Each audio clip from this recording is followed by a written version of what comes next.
మా వారు ముందే చెప్పారు అన్ని పనులు ఒకేసారి పెట్టుకోవద్దు అని. కానీ మనం వింటామా? బోనాల పండుగ వస్తుంది కదా అని నేను ఇల్లు క్లీనింగ్ స్టార్ట్ చేశాను. అండ్ సడన్గా నా కొడుకు ఇచ్చిన వార్నింగ్ గుర్తొచ్చింది. అండ్ వాడు ఈరోజు స్కూల్ నుంచి వచ్చేసరికి వాడికి రెడీగా మురుకులు ఉండాలని. యాక్చువల్గా వాడు 10 days నుంచి అడుగుతున్నాడు, నాకే కుదరక చేయట్లేను.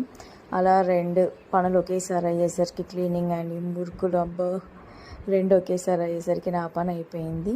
ఇంకేముంది, నైట్ డోలో వేసుకోక తప్పలేదు.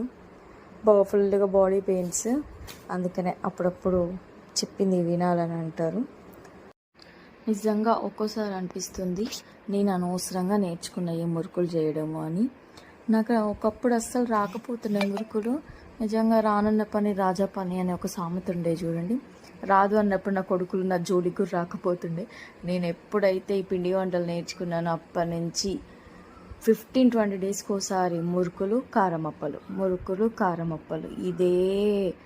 అబ్బా బాబా, ఈ మురుకులు చేసి ఓసారి ఒక్కొక్క రకమైన టేస్ట్లు వస్తుంటాయి అని అంటారు అనుకుంటున్నారా? లేదు, సూపర్.